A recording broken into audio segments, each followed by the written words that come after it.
Good day, everyone. I'm Michelle, and today we're going to discuss the immortal retrofuturism of mainframe computers and how to keep them safe. The goal of this talk will be to give an overview of what mainframe is, how it came to be, some history on it, some possible vulnerabilities, and some ways to mitigate them. I'm Michelle Eggers. As an introduction, I'm a security consultant with NetSpy. I've been with them several years. I focus primarily on web application, mainframe environments, and some wireless and network pen testing as well. I come from a background in accounting and finance and tech industry project management as well. I started with mainframe about a year or so ago. Phil Young had just started the practice at NetSpy. He came aboard after a decade and a half with another organization to be our mainframe director. And when the service line popped up, I got connected with Phil and I thought, this is amazing. I can hack the mainframe. I thought that was a movie thing from, the 80s. But no, it's real and it's actually quite interesting. And the more I got into it, the more I realized just how much mainframe supports us on a daily basis. Your wallet in your pocket or your bag, all your cards, all that information, all your data. Did you buy something today? Will you buy something later today? Your healthcare records. Have you ever had a surgery? Have you ever been in for a checkup? All of that data, those transactions are going to be processed on the mainframe, stored on a mainframe. They're going to touch a mainframe. So pretty important stuff. Happy to be a part of it. You can connect with me with my email or LinkedIn or Discord. If you want my Discord handle, email me and I'll get it to you. An overview of how we're going to proceed through this talk. We've got a history debrief that will lead up to mainframes today, some modern threats that we've seen in recent times, and some tips on how to secure. I'd like to kick off by asking you, what is mainframe? What do you think it is? If someone were to ask you, tell me what it is in a sentence, 2 sentences, draw me a picture. This photo here may actually help you with the picture portion, but can you describe it? Think about it for a moment.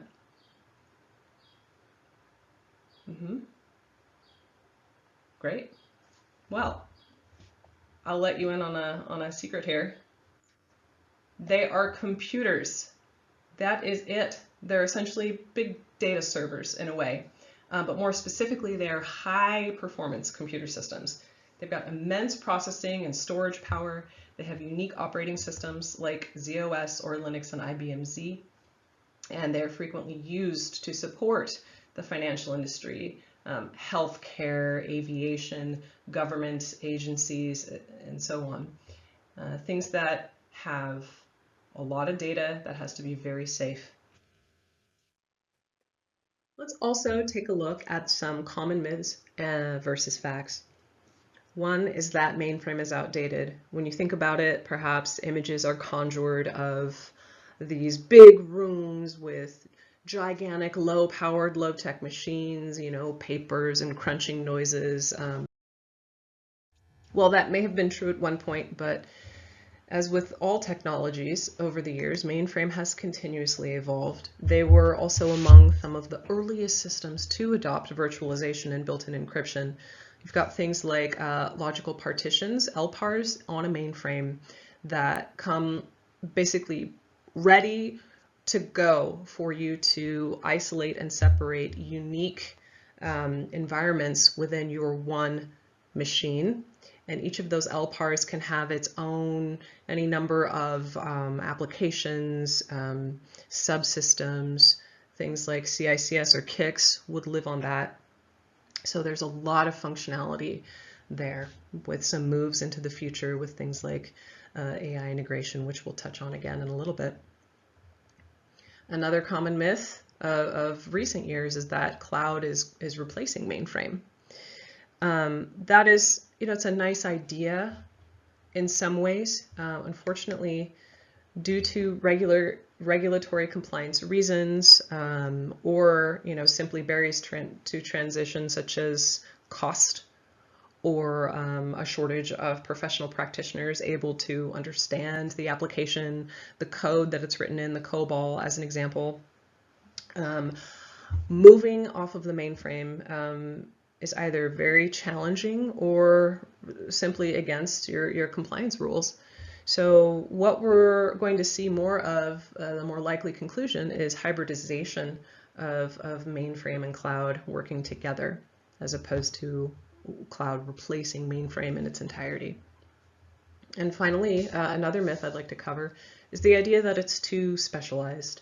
It is specialized, right? But there are more than 2 and 3 people working on it. There have to be, because it's pretty prevalent in use. To make it more accessible, we do have changes underway as well. We've got things like the Watson X AI Code Assist, which came out, I believe, last year. It is a tool to help support the translation of COBOL to Java, meaning these programs, these jobs, or anything that's written in COBOL, it can be moved into Java because more people, more programmers are available who are versed in Java versus COBOL. Though I will tell you, I recently was at the Share conference, Mainframe conference this year in Orlando, and I met some folks that were studying. They were in programs just to learn COBOL because of that practitioner shortage. It is regaining steam and growing. And there are also initiatives to enlist early career professionals into the field, not just with COBOL, but mainframe in a more general sense.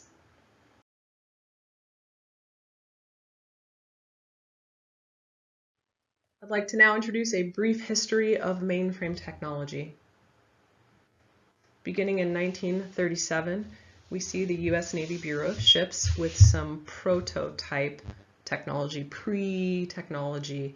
We did not have digital computers at this time, of course, but what we did see in use that would eventually support the development of more advanced technology were things like analog computers, mechanical calculators, electrical tabulating machines, devices used for gunnery calculations, navigation, engineering tasks. Next up, in 1951, the Eckert-Mauchly Computer Corporation, they were some of the first bringers of commercialized mainframe machines. They had the ENIAC and also the UNIVAC. These were developed for a couple of different reasons. They had different uses. One on the commercial side, we saw them being used for tasks like payroll, inventory management, other administrative functions, also still used in government defense applications as well. In 1965, IBM introduced the IBM Z System 360 with unified architecture. This was a huge leap, a significant milestone in the history of computing. They were the first computers that covered a complete range of applications, different sizes for commercial and scientific purposes. They introduced solid-state technology, solid-state memory, as opposed to vacuum tubes. It's a lot more faster and a lot more reliable. They also used microcode to control the CPU, which improved performance. And they had this thing called standardized interfaces. So the peripherals, like their printers or their disk drives, they could be used across different models. And that standardization was really helpful in reducing costs. And for the people who own these things, it gave them more flexibility as well. In 1970, the innovation continued. We saw magnetic ferrite cores replaced by silicon memory chips. Virtual memory was introduced, which is amazing. This just wasn't a thing previously. So it allowed mainframes to use disk storage to extend physical memory. It was pretty amazing, revolutionary at the time, and dynamic address translation as well. Something happened in 1991, though. It was a little bit funny now. I don't think it would have been funny at the time, but in retrospect, there's a bit of a cheeky humor here. They were stated to have only a few more years of relevance, and this well-known tech analyst, Stuart Alsop, predicted that the last mainframe would be unplugged on March 15th, 1996. Very specific, very much wrong. We are over 30 years out from his prediction. They are still being used, they are still being developed, and I do believe Mr. Alsop retracted his statement, but it's interesting to keep in mind, and a little bit funny to me. So we're in 2024 now. The future is now. What people could have imagined is happening now and more. Mainframe is still in use, of course, by these industries I've mentioned previously: finance, healthcare, government, aviation, more. And we see new developments now, including implementing AI for real-time fraud detection capabilities. It's pretty cool, actually. I, discussed recently with, some folks that are in the industry on, the more development side, and, nothing is final yet, but it will be, I hesitate to say, but I think it will be such an amazing benefit to have that real-time detection as your transaction is being processed, as opposed to several hours later after it travels from here to here to here to your bank, and then your bank goes, why are you in Michigan? Or why is this transaction happening in Guatemala when you're in New York? And so on. These AI models, right, they have to be trained. There's vetting involved. They're not perfect, but the idea that this is coming is huge, very huge, and would be amazingly beneficial to stop fraud as it's occurring, as opposed to after the fact, saving payment card companies and banks a lot of money in covering these sort of fraud cases. Let's talk now about why we still use mainframe. What makes it something that is desirable for these industries? Well, if you think about finance in and of itself, it requires 5 nines of availability, which is equated to 99.999% uptime. So something like the New York Stock Exchange or NASDAQ, they cannot have any more than 5.26 minutes of downtime per year. This is a regulatory requirement for these industries. They have to be up and running basically at all times. So there are 3 reasons why something like the financial industry or government agencies are going to look to mainframe. These reasons are for their reliability, for their availability, and for their serviceability. This is often shortened to the acronym RAS, but you'll see this a lot in discussing mainframe. So what makes mainframe so reliable? A couple things. They have built-in redundancy at the hardware level. So your processors, memory, power supplies, your I/O paths, all of this, you have the redundancy built in right there. This is going to contrast with externally hosted storage and processing solutions like the distributed cloud environment, wherein your redundancy is going to occur across multiple locations instead of natively within a single dedicated physical device. They also employ error detection and correction of data corruption, so the machine itself has built-in processes to help protect against corruption and to repair it. And they also are just really strong. There was the earthquake in New York not too long ago. There's about a 4 magnitude, 4.6, right about there, and there were 200 mainframes on a corporate campus, and not one of them had any damage at all. There was 0 damage to any of these systems, and then some of them even have seismic isolation systems to protect them even further. They're just built to handle the shock and vibration. And you have folks like IBM that are implementing standardized testing on a regular basis that will simulate up to a 7 magnitude earthquake to make sure that these things are strong and they're not going to topple and smash into a bunch of pieces. They're really, really tough, truly. Availability is amazing, right? You need to be able to get your data and make sure your data is correct. You've got things like transaction rollback, checkpoint restart, complex job scheduling, all of these things that are available to ensure your data is present when you need it and it is the right thing at the right time. For serviceability, they're modular by design. So your repairs and your upgrades are not going to be as complicated or even as time consuming as you might imagine. Your individual components, again, your processors, your disk drives, your memory cards, these can all be swapped out without impacting the overall system. It's pretty amazing. This is huge, again, when you think about how 5.5 minutes is the maximum amount of downtime you can have for a specific industry. And if you think about a repair being downtime, if your repair is longer than 5.5 minutes, you've already gone over your limit for the entire year. So having access on site to your actual physical machine can be a huge benefit for some specific organizations. And then they have in-depth logging, of course, so you can go in and you can use, there's advanced diagnostic tools, remote management access available for updates and troubleshooting and things like that. It's all there. It's all there. So Mainframe's been around a while. We see that it's strong, it's fast, it can do billions of transactions a day. It's very reliable. It has all of these very, very, very amazing features that are unmatched. But is it safe? How safe is it? You may think, oh, well, it's been around for decades. It's going to be very safe. Yes and no. Over the years, as Mainframe has evolved, as we've discussed, there are now more integrations occurring. You know, we mentioned cloud, we mentioned AI, but as we'll see here in several notable breaches, there have been some attacks that originated outside of the mainframe that did make their way to the mainframe.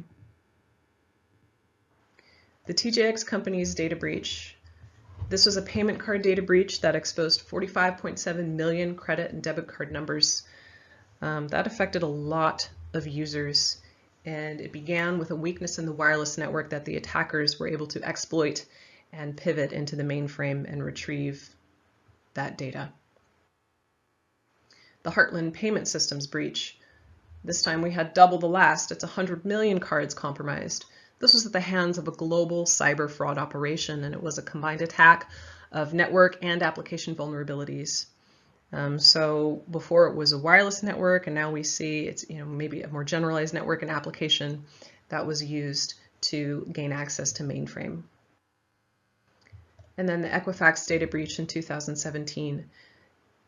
147 million users were exposed. Their private data, their personal information.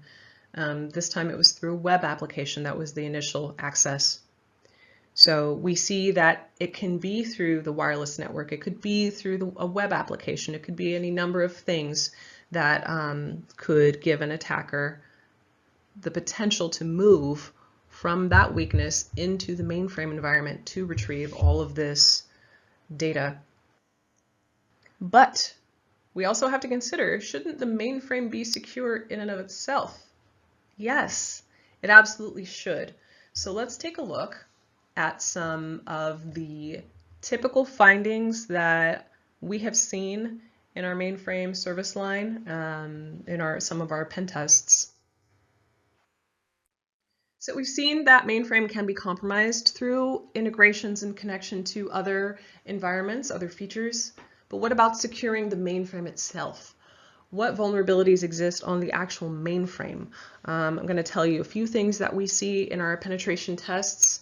And typically once we report them, they are resolved quickly, but we do find them and we do report them. And so it is important for people to understand that these things do exist and we see them all the time.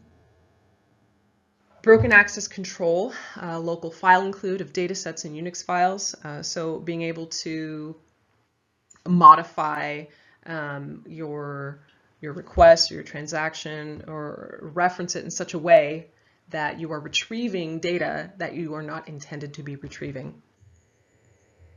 Insecure file transfer protocols. This is fairly common, using unencrypted things like FTP. These files, if you're using FTP, it's being transmitted unencrypted.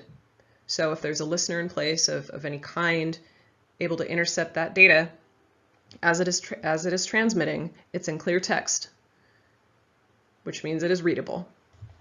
So keep that in mind. And unauthenticated access. Unauthenticated access, I will try to tell a story here without too much detail, but recently there was a critical finding that I uncovered with an application with a mainframe where you would begin the authentication process, but you could exit it before it was completed. And through that bypass, you were still able to proceed into the subsystem and interact with the transactions and retrieve data without ever having to authenticate. And what's worse, this was also accessible over the web. So very scary. The client responded very rapidly, and it was fixed. But at the time of finding it, it was not a good feeling for their team, but I'm glad we were able to help. So injections are also a thing that is possible. I personally have not succeeded with a lot of injections, but I've heard about it and I know it does exist. So these are things to keep in mind. I do test DB2 databases, so SQL injection on those can be possible. JCL, job control language injections, is another possibility. So what JCL is it's used to instruct the mainframe on how to execute a job. And a job is essentially a program, right? It's a program process that the mainframe can run. So if a user puts in their input, and if that input is included in JCL scripts without proper validation, an attacker could inject additional JCL commands like, delete dataset, which would lead to unauthorized deletion, or data corruption, or unauthorized job execution. And then Rex scripts, injection Rex scripts are often used for automation on mainframes. And similar scenario, if this Rex script accepts user input without proper validation, again, an attacker could inject malicious commands, such as call system delete file, and now they're executing unauthorized system commands. Now they're potentially creating a loss of data or system compromise. And we also see security misconfigurations, default credentials. This is a no-no for anyone, anywhere, for anything you ever have. Your modem at home, turn off your default credentials. Please change them. It's not hard. We can all do it. Don't use them. No default credentials. Weak password policies is another one. There are NIST guidelines. You can have internal guidelines. There's suggested complexity. But the less complex your password requirements are, you're almost asking to have a brute force attack run against your authentication. So please implement strong password policies and MFA. Also, not using something like an external security manager, okay, like RACF, Top Secret, or ACF2 to control user access. These are the mainframe hard hitters of identity and access management. So use them and use them well. It can be really scary to think about things like your entire system being accessible without authentication. Even if it's a non-production system, for example, for testing, if you've got production data in there, even if it's stale, that is a scary situation. So here are some ideas, some suggestions, some ways to protect yourself and your system and your data from compromise. You can secure with network controls. Think about your entire topology, everything on your network, including your mainframe, including your applications, all your API calls, everything that exists. It's a system as a whole. Mainframe does not exist as an island unto itself, especially with the integrations that we see today. So you need to configure the entire network with that security mindset, making sure that you have adequate segmentation, that you have appropriate user access, least privilege at all times. For mainframe specifically, make appropriate use of your LPARs, your logical partitions, and your regions. They're already there for you to use. Something important is to make sure if you can go into one LPAR that user is not able to somehow pivot into another LPAR. They should have their own unique access policies. Make sure that it's configured appropriately. Disallow unencrypted protocols like that FTP, anything that is unencrypted. Just say no as much as possible and keep up with your patches and your updates.